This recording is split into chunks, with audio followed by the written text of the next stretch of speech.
These are some top 10 wardrobe essentials that you might use. I think the general note with wardrobe is in our class, Tom Todoroff always says your wardrobe, your background, and your lighting speaks before you. So be thoughtful about that. Also be specific to the character, specific to the scene. But you only need like hints of it. If it's something, maybe I'll answer this question right now off the top. Theodora says, to fit a certain period in history, say the late 1800s, how would you approach finding the right clothing style props? You're not going to dress in a full garb of suit of armor, but back then they didn't have as many colors. So maybe you have just a brown, like it's going to be earth tones, maybe black, maybe a plain black, maybe layered type things. Props, it's probably all wood, or maybe it's either wood or metal. It's not going to be anything fancy like plastic, or nothing digital or with like electricity. It's also good to do a quick Google search just in case. Like for the late 1800s, I believe that was a Georgian period of time, and I believe most men wore heels at that point in time as well. I mean, it's going to totally depend on where, like late 1800s in different parts in the world, people were wearing different things, and people are still wearing grass loincloths in some parts of the world today in 2020. So I think it's do some research.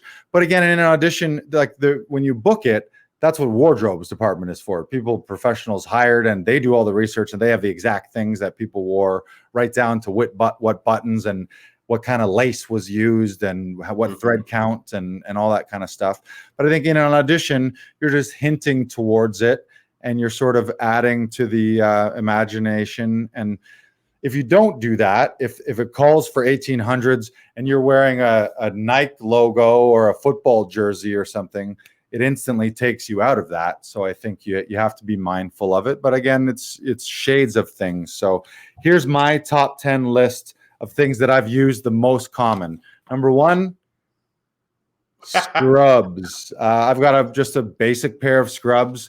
Doctors, nurses, orderlies, even security staff. You think about how many shows are hospital related. So I think that having even if it's just the top, a lot of times you don't see your bottom half, but just the scrub top is something that you'll use over and over and over again, and it instantly sells that. And if you want to get real fancy, you could the top and then the lanyard or a little ID that you've got if you really wanted to go for it. Did you have scrubs on yours? Nope. Ooh, all right. Second is a lab coat. Yes, this one gets used often. Again, scientist, lab coat, could be medical, could be doctor, could be nuclear scientist, could be just your friendly neighborhood Hakeem guy, could be a butcher, could be a lot of things, right? But we've got one of these here at Laughing Vikings, and we ended up using it a ton. Did you have lab coat? Yes, I did. Yeah. All right. Ding, ding, ding, ding, ding, ding, ding. Number 3 for me was suit. Yep. And again, this is most of my list is tailored to males. Females, you'll have your equivalent. I'm sure, obviously, business power suit for women, something business professional. Bonus point if you got a tux. If it's a Hallmark, again, I wouldn't wear a tux to an in-person audition necessarily, but if it was a Hallmark movie and I was the groom and it was my wedding, the difference between me wearing a tux versus a generic suit is very, very specific. So I'd probably lean towards the tux. Number 4, did you have tux or suit? Yes, I did. Nice. Yeah, and I had a ball gown for a woman. Right. So there's a difference between a dress and like prom and like a black tie event. Right. Right. Yeah. If it's a black tie corporate affair, gala affair, you're not going to show up in a tracksuit or in Lululemon pants. It's like, you don't need to be like ridiculous. You don't need to look like the queen necessarily, but you want to show hints of it. Number 4, I just generically have written blue collar. And I mean that blue collar, like a blue collar uniform, something that's just maybe, like a Dickies shirt or like a blue. It's probably a blue or a gray or a green button-up shirt. Or it could even be a golf shirt. So you're a worker at a convenience store. You're the hydro guy. You're the garbage man. You're a park ranger, maybe delivery guy. Delivery guy is pretty common. So just having something that just sells the blue collar feel. I think. Did you have that something like that? Similar. I had pajamas and or like a robe, something like night clothes. If female, it might be like some kind of nightie or you're over. I don't necessarily mean lingerie, but like sometimes like a onesie works for both. Yeah, right? Onesie, something cute, something fun, like or those like a big oversized t-shirt, something like that. Number 6, I got gym wear, fitness wear. Nice. So ladies, that might be like the Lululemon look. Could be track suit. Could be like fit active wear. Like what do you call it? Like that. Like what's it? What's the name of that company? Under Armour. Yeah, Under Armour. Exactly. Oh, wow. Yeah, Under Armour. Under Armour is also great for space type things, like something like Star Trek or something in the future where you're like wear their uniforms, but you want to have that little space look, like something tight and form fitting, is a good option. Number 7, I've just called this generic authority uniform. So this is more white collar. So could be something that passes for a cop. Doesn't need to be a full cop. Could be a security guard. Probably literally a white collared shirt. Could be something black, but security guard, collared, police officer, bailiff, that kind of thing. Like, and again, it only has the hints to it. Could literally just be a plain white dress shirt with a black tie, and that sells you as a security guard or a cop or a detective. You don't need to have full badges and everything. If you want to throw that on, then great, so be it. But you don't necessarily need any of that stuff. Did you have that one? No. All right. Ooh, I'm excited to see what's on yours. 8, I just got generic leather on here. Just leather, because nothing. Leather is bold. It's badass. It doesn't matter whether you're a guy or a girl. Like you walk out in a badass leather suit, like you're Catwoman, or just a cool leather jacket, and all of a sudden you're a biker. There's something about a leather jacket that's timeless, that's classic. Bonus points I'd probably put in the same category. A leather or a jean jacket probably goes in the same thing. I think that's just kind of a universal piece of clothing to have in your wardrobe where you're instantly transformed. You look like a biker. You look like you're in a gang. You look like you're a cool guy. It's amazing how leather does that. Right? And so many wonderful things. Right? Number 9 here is something Xmas. How many Hallmark movies have we auditioned people for? It's like it seems like it's always Christmas. We're shooting Hallmark Christmas movies around the clock, 12 months a year. So have a little go-to. I mean, red's obviously great. Could be your favorite ugly sweater. My go-to, I'll show you here. I've got my my classic Bad Santa here. Nice. That's mine, and it's very specific. It's very unique. If the character is a little cheeky, and then I got this one here too. This is a nice little nice. There's my little Christmas hat. Again, you got to watch with green. I'm on a green screen, and so the green leaves on this hat are showing through here, so it's a little funky. But you got to watch that out. But Christmas, just a little hint of Christmas. You can have, even if it's just a little Christmas like brooch or a Christmas pin or something like that, or maybe you have your favorite Christmas earrings, the little candy cane earrings. I think if the scene calls for it, that makes sense. And number 10 for me was, I think I actually dropped the card somewhere. I don't know where it is, but number 10 for me was sports fan. So just kind of generic sports fan. Here I've got this is actually a Denver Broncos jersey.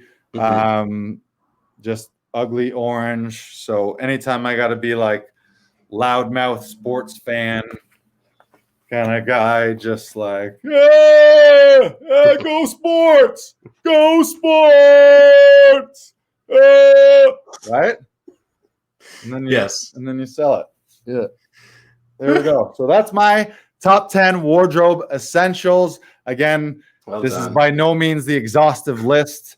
These are the ones that I probably use most common and or easy to grab. Dollarama and or like places like Value Village. I don't know how many times I've had an audition. I didn't really feel like I had quite the right thing, and I just thought of something, and then I went to Value Village or Dollarama, and there's the perfect thing right there, even if it was just a plain white t-shirt. Mm-hmm. So let's hear your list. What did I miss? Okay, so you had three of the things on my list. So I have a non-white dress shirt. Try and have some different colors. I think it's important. I think white just doesn't really play all that well. And have like a sundress or some sort of dress that makes you feel empowered or makes you feel particularly beautiful. Right. I think it's important that your wardrobe makes you feel confident and makes you feel empowered to do the work. I think that's also an important thing to have. Also, white often is too bright on camera and will kind of blow out on camera. So thank you. And we should mention too, white and or certain patterns. Sometimes certain patterns, especially tight X's or anything lines, the camera will do this funky thing where all of a sudden it looks like you're being like hypnotized. So that can be a little distracting. So really watch with patterns, or certain dress shirts that are checked will do that as well. So I think the note is usually solid colors, non-logos, nothing that's like too distracting, you know. Next on my list is a black t-shirt that goes for all sexes. I think a black t-shirt is essential because it is, one, slimming, two, it's so neutral that it doesn't matter what you're playing at, or it doesn't matter what scene you're doing, it will most likely work. Right. It's just a very neutral thing to have. Right. It's classic actor uniform. Jeans, like when in doubt, jeans and a black t-shirt, and you're probably next one is jeans. Like, yeah, this guy looks like an actor. Yeah. Jeans. Yeah. My next one is jeans. So that's a perfect segue into it.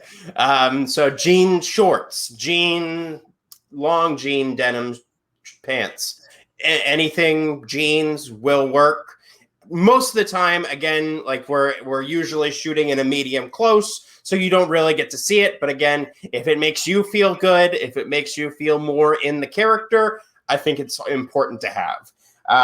Jean shorts are also hilarious too, by the way. Jean shorts are hilarious. So if you want to save your jean shorts just for the slate, so your whole scene's up here and then just in the slate, you're magically wearing jean shorts with the white pockets hanging out of the bottom of them.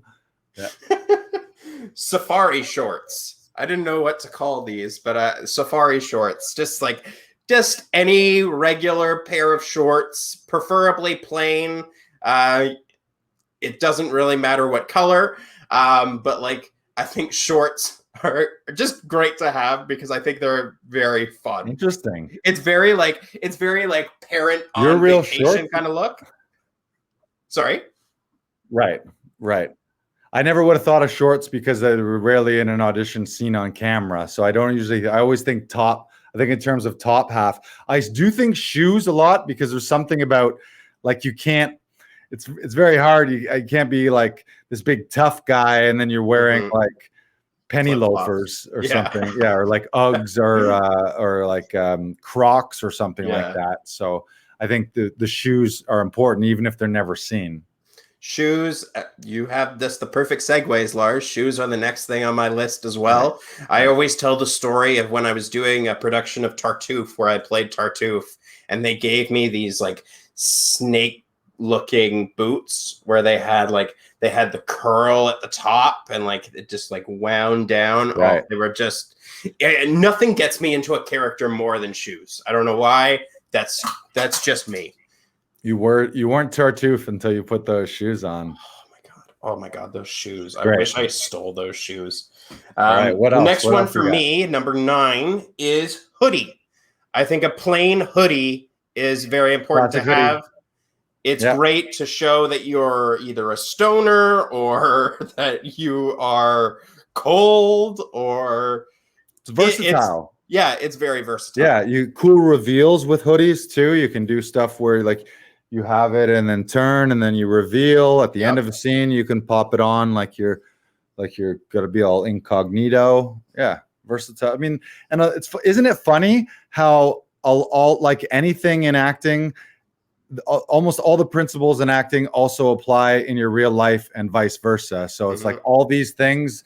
It's like, really, what are the essential items in your life? Now, I went a little different way. I went specific character types, whereas your list is interesting. I sort of thought of it that way, but your list is more what are just the most not generic, but the most like, I don't even know what's the word. Well, I like to think of it as like versatile, I guess is the word. Pulling things out of your closet. Like if I was to pull something out of my closet right now, like safari shorts per se, like you want to have those. Like you will have something along those lines if you have it in your closet, kind of thing.